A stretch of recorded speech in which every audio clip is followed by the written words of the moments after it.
The following clip is presented to you by The Extreme Life of Matt Hardy, available every Friday wherever you get your podcasts and at extremehardy.com. Yeah. It is interesting what's going on over there. Obviously, you have your perspective with AEW, and you're all focused on AEW. This past week just announced some new roles for people, which I thought was great. But it is interesting that it seems like with some of these changes that could be happening with Paul Levesque and WWE, it feels to me as the outsider that the territories are becoming healthy and a little more competitive, maybe a bit. Very, very much. This deal with Triple H taking over WWE is a game changer. I mean, on top of that, it also opens up the door for so many people to go back. There's so many more people that have a better relationship with Triple H than they did Vince.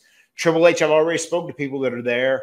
Triple H has already been so much more accessible from the people I've talked to there with the current experience. So it's great. It's a very good thing. And I also think it's going to make the competition of the industry healthier as well, because now it's like, you know, once again, I'm team AEW. Whatever team I'm playing for, I am waving that flag to my dying day. But it is a good thing because there are people that could potentially leave AEW that might end up going to WWE, and they would be more apt to doing that because Triple H is in charge. So I think that's a positive thing. And it's not even just that, but it's also people that, even if they're not in AEW, so like Karrion Kross, perfect example, right? Yeah. Gets cut. He doesn't go to AEW. He's just working the indies. He's doing that stuff. And now all of a sudden Triple H takes over. Now he can go back there.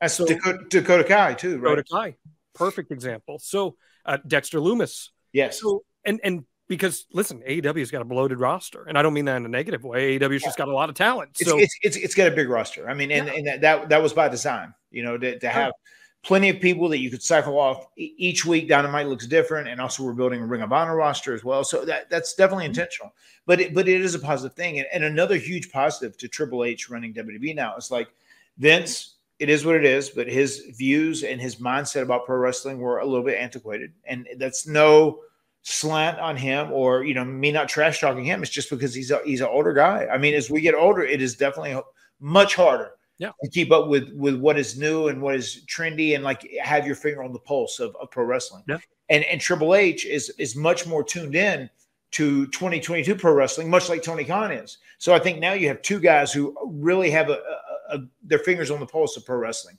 So I think that's going to benefit everyone. Wrestlers guys who love pro wrestling. Yeah. And they're not afraid to admit that they love pro wrestling. Yes. That's a good thing for everybody. And again, when I say AEW's got a bloated roster, I don't mean that in a negative context. I mean that in that there are so many quality talent on your roster that you're not going to have room for everybody on every single week of television. Right. So therefore, that leaves some talent who may have gone released from WWE with nowhere to go, or at least not at that level. So, yeah, man, I just think that it is a really good thing for everybody that this move happened. It will make AEW TV better. It will make WWE TV better. That's great for us consumers. That is a good thing all around.